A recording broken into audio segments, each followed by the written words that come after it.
So when I was in high school, I wanted to be a doctor. And while that wasn't a bad thing, it wasn't God's thing for me. You know, I think one of the hardest things for us to let go of and to give God control over is our future, our careers, our dreams. I mean, think about it. We've got so much pressure on us to be successful or to be something. It's hard to really let God have that, you know?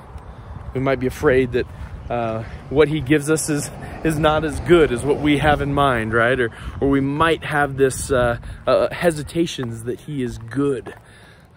Whatever the case, for me, it was a 3 or 4 year journey of continually letting God have control over my life. You know, welcome to Trinity episode 36.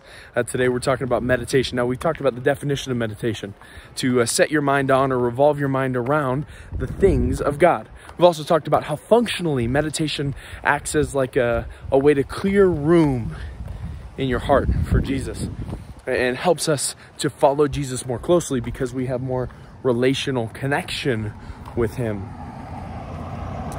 Today we're going to talk about a sort of different format of meditation, and this is dreaming or imagination. It's seeing what God sees for the future. Now, this is not a new concept. The prophet Ezekiel, before Jesus was born, God gives him a vision of this valley of dry bones, right? And it talks about how the future God intends for them to come to life. In Acts chapter 10, God gives Peter this vision about get up and eat all these unclean animals, which told him about a future where everybody was involved. And then in Revelation 21, probably most notably, God gives John a vision about a future where he saw like a city coming out of the clouds and coming back to descend on earth. And the whole idea there being that God was interested in living with his people forever, right? Like the story of us and God is not about us being good enough to leave earth and go to heaven. It's all about God wanting to come and reconnect with his people. Pretty important passage. And I got to tell you, I think God wants to do the same thing with you. Now, it may not be with such grandeur or maybe not so vivid, but I wholeheartedly believe that God wants to speak into your future and your plans and your dreams if you let him. Now, how do you do that? Well, that's a great question. As with any meditation, it starts with just making time and space for God to speak and really being willing to listen to whatever he has to say. So, for example, if you're thinking about what college to choose, well, maybe you spend some time actually asking him about it, right? Like, the first thing is you just have to be willing to open yourself to whatever he has, whether you think it'll be good or not.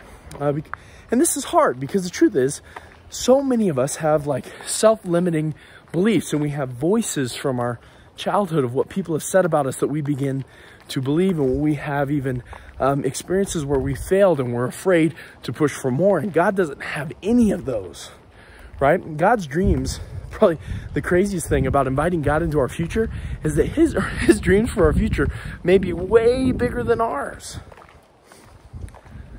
So the first step is just to invite God in. The second step is to actually be willing to listen. So if you were asking God about college, you have to be willing to listen when he says the college that was like your third or fourth choice or not even on the list at all. Meditation on the future. What dreams does God have for you? Where does he want to take you? Who does he want you to become? These are the sort of questions that you should be asking when you dream with God. So here's your Trinity practice today. We want you with your Trinity group to talk about the dreams you have that you're most afraid of not coming true, that you're most hesitant about, the dreams maybe you've never even told anybody about, the things that you've left unspoken. And then I want you as a group to spend some time reimagining that with God involved, with Jesus involved. And then share with the group what changes. What do you see? What does God tell you? What does he impress on your heart? Oh man, I am so excited for this practice. I hope it brings you a lot of life. But most of all, I hope that God gives you a new future.